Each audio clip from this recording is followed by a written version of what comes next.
5 ways to stop people pleasing, because I know this has eaten me alive before, and I know it eats so many people alive, and maybe you don't even know it actually. But I'm gonna put some of the top ways on the screen that we can tend to people please. This video is gonna help you stop, because the freeing feeling when you stop is priceless. I can't even explain. Obviously, I'm not saying I'm a perfect person. I can definitely lean into these qualities as well, but I have definitely overcome in so many ways. So I want to share what I've learned. Okay, one of the first ways is to give yourself permission. And this sounds weird. Okay, let me explain. Say you've been asked to go to somewhere. Okay, so you've got plans lined up and you feel this pressure and you feel like you don't want to let them down. You feel like you're overstretching yourself. You feel like there's so much expectation behind going and how you need to show up and you need to be there and blah blah blah blah blah blah. And it's all this pressure. It can be over people pleasing in a work scenario. What I have learned is when we give ourselves permission for it to be how it is, like really be how it is, because at the end of the day, almost behind people pleasing is a fear of ours and a fear of letting people down, of not being loved, of our reputation, of there's so many things that could be behind. I'll put some on screen. When we give ourselves permission, it takes the pressure off, and then it almost happens naturally. It allows us to flow from inspiration rather than fear. When you give yourself permission to just be, and be how it is, and be exactly how you are right now, and just be, you open your world up, because you then get inspiration and you act through inspiration rather than the force. Because when we're forcing something, we're resisting it. When we force, it causes a friction. And when we allow it to be what it is, if it goes this way or that way, it's gonna be what it is.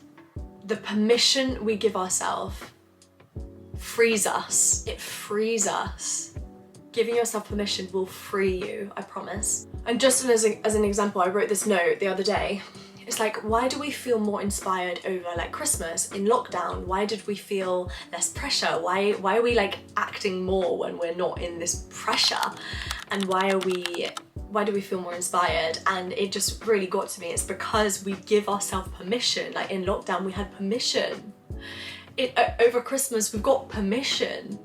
On the weekend, we've got permission. Do you know what I mean? We almost block ourselves from. We are given permission by other people, but if we can give up permission to ourselves, it opens you up and you can finally act from inspiration. And when you have permission, you can move.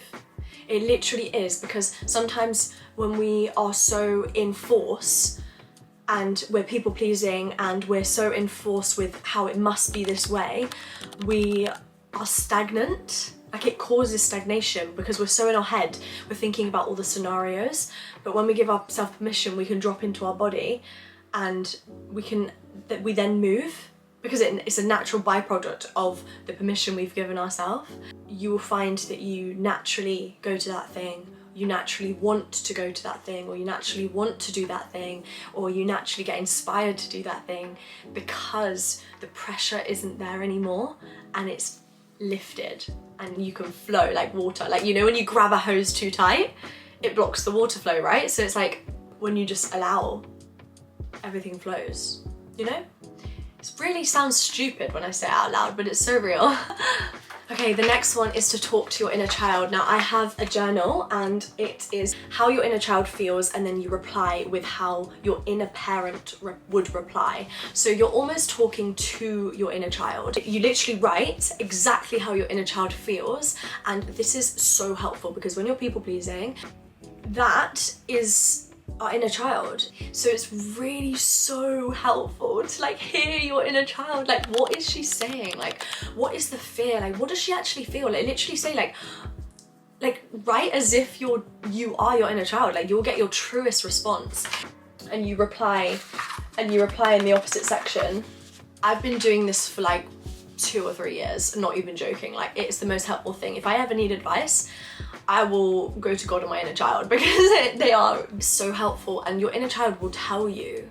Like, if you really drop into it, like, and just write exactly how you feel, and then you can answer as if you're a parent, and it makes you feel safer. It makes you feel safe because you're talking to yourself, you can see where the child doesn't feel safe. You can see where the child is still in those old patterns. Like, you can really see. Maybe I put a screenshot of what I've done before, but yeah, talking to your inner child, soothing the inner child, because the inner child is where this is where our people-pleasing tendencies are formed. It really is, like, obviously through experiences too, but really in childhood, like, we're programmed in childhood, right? Talk to your inner child. Literally talk as if you're a parent, like as if you were a parent, or like you talk to your children. That is how your inner child wants to be spoken to, because a lot of the time our inner critic is so loud that, like, imagine a child had to listen to that. Imagine a child, like, she wouldn't want to do anything. She would like freeze, like she would hide, right? But when you bring the compassion and the love, the child can feel loved and heard. Heard is the most important one. Heard, seen and heard. And that's what helps us stop people pleasing, is when we feel seen and heard inside. Hustle and feminine flow. You can grab this in the link below.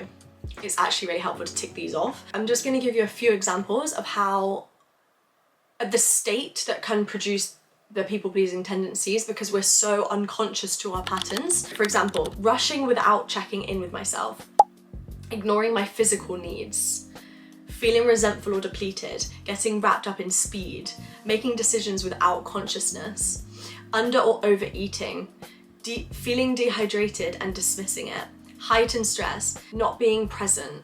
And these are all things that we can get so caught up in hustle, and there's so much about hustle culture and striving, but sometimes when we're striving, we don't hear ourselves. Your intuition and your feelings and your feelings are in stillness, and you really feel them in stillness. So when we're so rush, it's almost like suppressing our true feelings.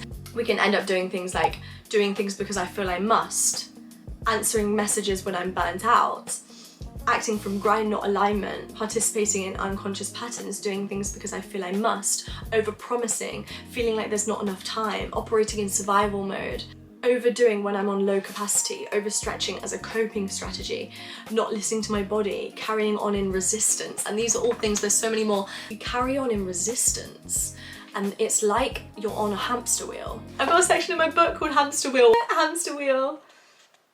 What if busyness without listening creates echoes, direction waiting to be heard? Where we seek to go, we will find. But what do we actually need? Walking too far away from a speaker disconnects us, the same way batteries die when they're not plugged in. Perhaps connection could keep us charged, directed not by force but by connection. Where are we too focused on our own way, where staying connected could power us naturally? Seeds sprout and grow, and strangely, we don't actually know how. Oh my gosh. That is literally what I was talking about earlier, how staying connected to ourselves and spiritually connected, things happen naturally. Does that make sense? We wouldn't need to perform people pleasing, because people pleasing is a performance, right? And when we're in presence, we know that we're enough, and we know that we have that love within ourselves, that we're in presence, we're not in performance. And a lot of people pleasing is us in performance mode, aka hustle mode, you know? Like it's really that like unconscious pattern that we don't even realize until it almost like manifests in our body, or yeah, literally manifests in our body, like literally. Also, finding out your yes and no. Again, I've got a section here on yes and no, literally. Before I say yes, before I say no. When we're in low capacity, we can say yes to things without even thinking. And basically dropping into feminine flow and our feelings and our true self, like our true self, we are in presence and not performance. Underneath here it says saying yes without conscious thinking restarts the pattern, and it really does, because our people-pleasing tendencies can be like a pattern in our behavior, and it can literally be a hamster wheel, you know, like we're going round and round in circles. We're always performing for people and not listening to ourselves. And I think we can be conditioned to believe that we need perfect productivity systems and mass action. A lot of this is so good as well for the people that people please in jobs. I've seen it and I've experienced it, and I think there's working hard and then there's working yourself to the bone, to the point where you are doing it to perform, to please, to overstretch, and you do overstretch. And I've experienced the opposite side of overstretching myself, and your body crashes. I can't explain the physicality, the physical feelings of being burnt out in high stress mode for so long. Like it really is like, it's like your nervous system.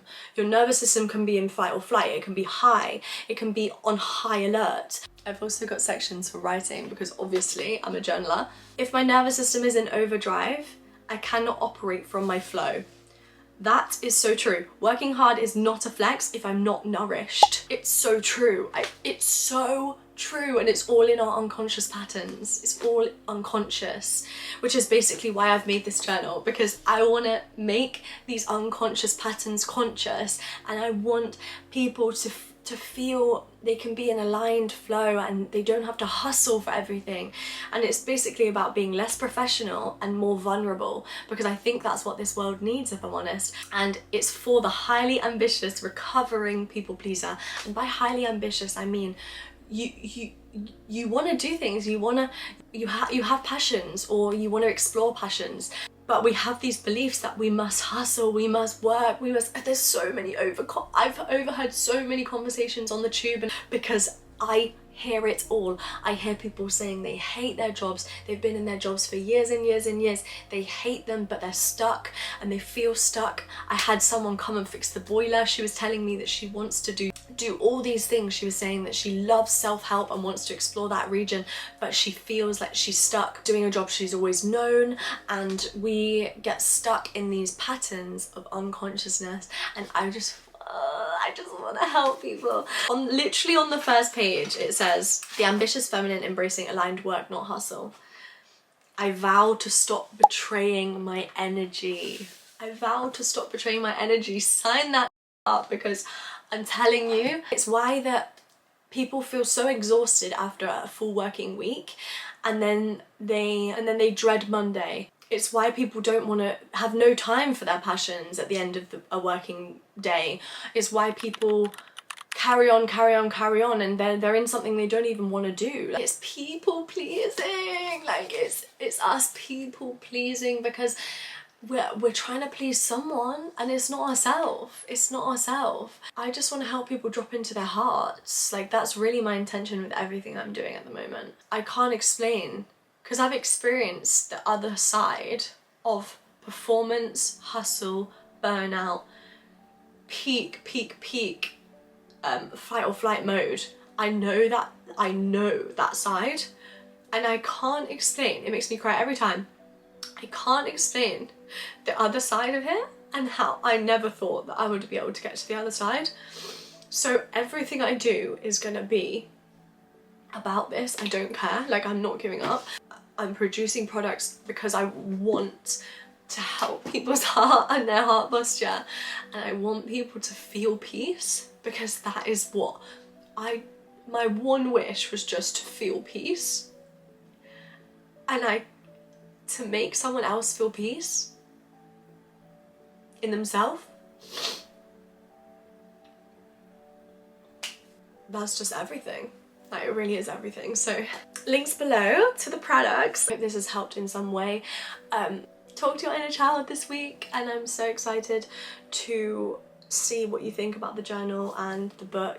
Yeah, I really hope that I can help someone in their conscious journey towards the way they actually want to live, with an open heart. Thank you so much for watching.